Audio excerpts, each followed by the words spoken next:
Assalamualaikum warahmatullahi wabarakatuh. Welcome to the Innovation and Organizational Development Laboratory.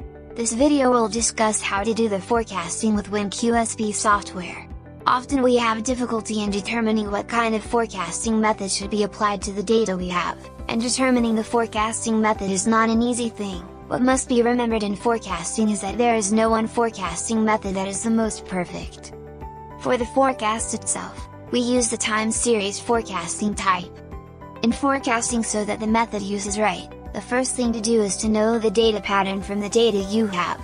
After knowing the data pattern from the data held, the next step is to look at the recommendations for forecasting methods that can be used based on the data pattern, and its horizon forecasting as well. Horizon forecasting is for how long we forecast the data, whether long-term, medium-term or short-term.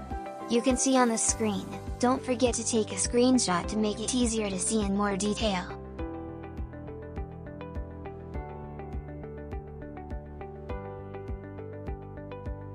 Next, we go into the first case study. Innovation Shop is a company engaged in the bottle packaging industry. This company produces all types of packaging that customers want, but lately there have been several problems that have occurred where the company cannot meet customer demands. So what the company must do is forecast customer requests for the next 5 months, do the right forecasting and give the best forecasting results.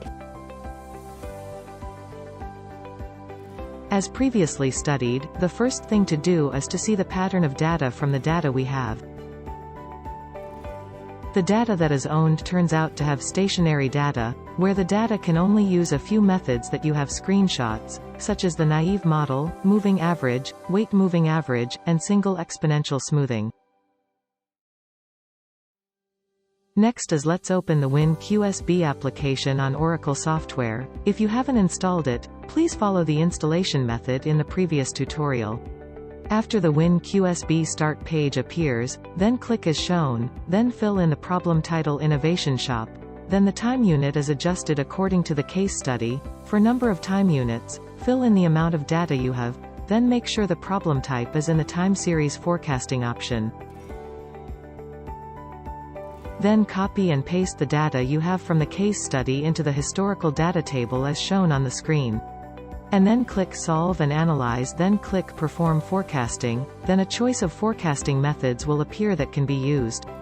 For the first one we choose the simple average method, then fill in the number of periods to forecast for how many periods we want to forecast. If based on a case study, it is 5 months, so we input number 5. After that, tick Retain Other Methods results to be able to compare with other methods later. Can be seen on the following screen the forecasting results from the simple average method. Forecasting results can be seen from months 13 to 17. Then click the green door to return, then click Solve and Analyze again, then perform forecasting and select another method, namely moving average. In the moving average we must enter the number of periods in average according to need. Number of periods in average can be interpreted as the movement of the period used for data forecasting. The most frequently used are 2, 3, 4 and 6 periods. But for the forecast this time we try 3 periods, then input the number 3. Then OK. The results can be seen on the screen and can also be compared with the previous method. Repeat the same way to try other forecast methods. Next we will try the weight moving average method, almost the same as the moving average, but this method has a weight that must be entered with a total of 1. This total will later be adjusted to the movement of the period used. In this video we use the number of periods in average as 3, the same as the previous method, then click Enter Moving Average Weights to enter the weights. Usually the initial period used is smaller than the other weights. We enter 0.2, 0.3 and 0.5, then click OK.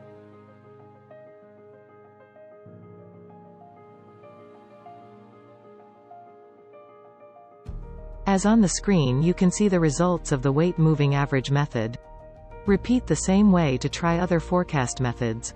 Next we will use the simple exponential smoothing method, where in this method we have to enter the alpha value. For the alpha value has a range of 0.1 to 0.9. The more volatile the data pattern, the alpha value used is close to 1.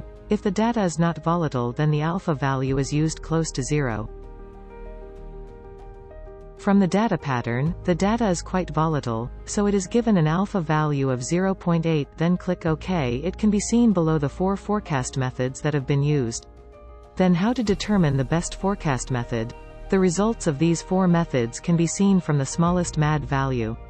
When compared to the smallest MAD value is the simple average method, so that the simple average method is the best forecasting method in this case study. We can also see the graph of the forecasting results by clicking on the brown graphic image, then we can see the graph of the forecasting results.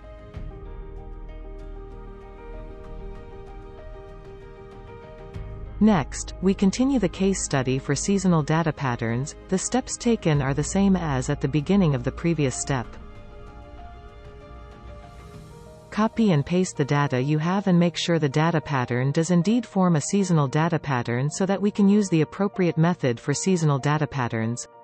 Then click Solves and Analyzes, then perform forecasting, then select the Holt-Winter additive algorithm method. In this method, the researcher must enter the seasonal cycle length with the symbol C or the length of a cycle in the seasonal data, which can be seen from the graph of the data pattern.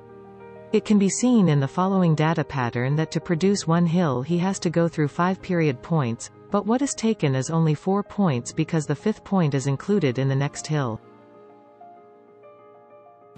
So the number entered into the seasonal cycle length is 4. The following are the results of the WA method. It can be said that the WA method has become the best forecasting method because seasonal data patterns can only be used for the Holt-Winter and naive model methods. But for naive model can be calculated manually. Next we will try to do a case study with trend data patterns. The beginning is as done in the previous case study.